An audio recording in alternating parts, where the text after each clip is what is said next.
जय हिंद दोस्तों। आज से हम लोग शुरू करने जा रहे हैं रामधारी गुप्ता खंड 1 का डिक्टेशन, जो कि रहेगा 80 से 90 वर्ड पर मिनट। और ये है प्रतिलेखन संख्या 1। डिक्टेशन आरंभ होगा 5 सेकंड में। सभापति महोदय, मैं रक्षा मंत्रालय की मांगों का समर्थन करने के लिए खड़ा हुआ हूँ। वर्तमान घटनाओं से पता चलता है कि संसार का हर देश अपनी सुरक्षा के बारे में चिंतित है और उसके लिए हर प्रयत्न कर रहा है। इस दृष्टि से अन्य देशों की तरह हमारे देश में भी रक्षा मंत्रालय का महत्व है। मुझे इस बात की खुशी है कि जहां अन्य मंत्रालयों की उनके पिछले साल के कामों के बारे में काफ़ी आलोचना हुई है, वहाँ इस मंत्रालय की कम आलोचना हुई है। इससे पता चलता है कि इस मंत्रालय ने पिछले साल अच्छा काम किया है। मोटे तौर पर किसी भी देश की सुरक्षा नीति का लक्ष्य यह होता है कि दूसरे देशों, खास तौर से पड़ोसी देशों के साथ मित्रता के संबंध स्थापित हों और हम एक दूसरे के मामलों में हस्तक्षेप ना करें।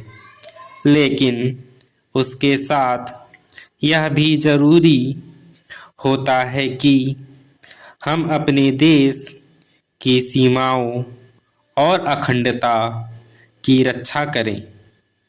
इसलिए हमारे देश का यह कर्तव्य हो जाता है कि हम अपने पड़ोसियों के कार्यों पर पूरी नज़र रखें, क्योंकि आज तक हमारे देश पर जो संकट आए वे हमारे पड़ोसियों से आए हैं।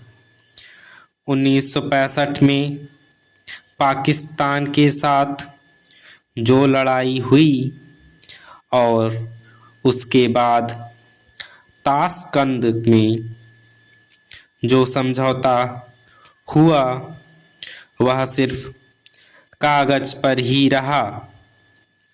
पाकिस्तान ने उस पर कोई अमल नहीं किया।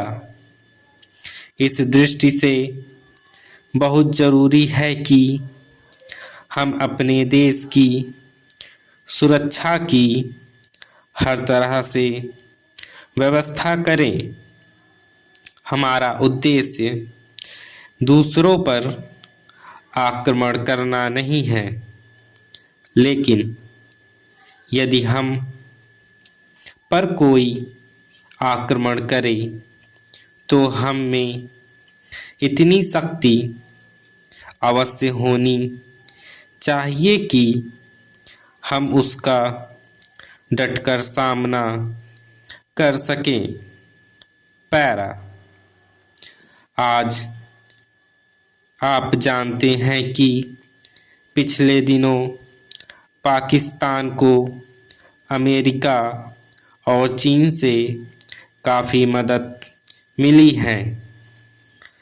रक्षा मंत्रालय की रिपोर्ट में भी कहा गया है कि पिछले साल अमेरिका ने पाकिस्तान को 1500 करोड़ रुपए की फौजी सहायता दी है।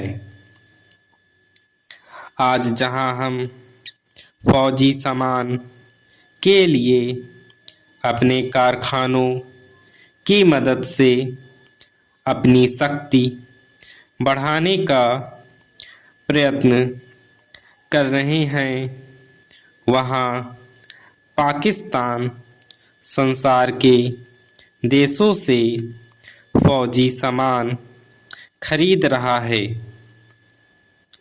अपनी नीति के कारण वह सब देशों से लाभ उठा रहा है। मेरा सुझाव है कि हमको भी अपनी शक्ति बढ़ाने के लिए संसार के अन्य देशों से अधिक फौजी सामान खरीदना चाहिए। आज तिब्बत की सीमा पर चीन की 1.5 लाख फौज खड़ी है। स्टॉप। अब इसे आप एक बार टाइप कर लो या फिर एक बार पढ़ लो, जिससे आपकी ट्रांसक्रिप्शन स्पीड बढ़ जाएगी।